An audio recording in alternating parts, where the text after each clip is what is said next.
4 different kinds of pliers, just to give you an example of how multiple different pieces of tools, equipment can work. This is the tongue of the Locket. Every Locket has one, just about every Locket. And sometimes for upkeep and maintenance, they just need to be adjusted slightly because they get a little bit out of whack when they're used and opened and closed.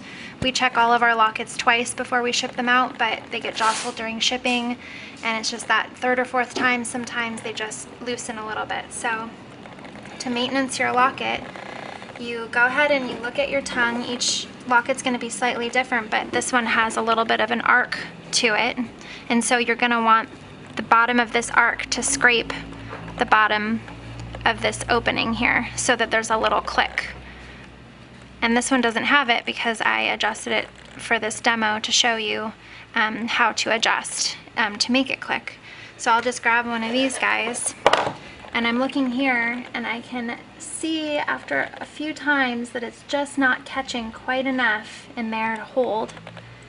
So I'm going to take my pliers, or if you have strong tweezers, you might be able to use those. I do recommend just a cheap set. These are like $2 or $3 pliers. Just you can get them at like a grocery store, like a tool section in a grocery store even.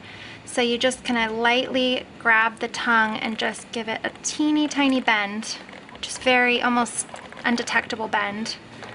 And we've already got that click. But I want it just to be a little bit tighter, so I'm just going to go in one more time.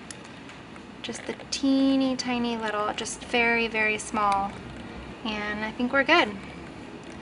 This guy isn't opening anymore. So it's that easy. You just have to figure out where you want your tongue to rub to catch.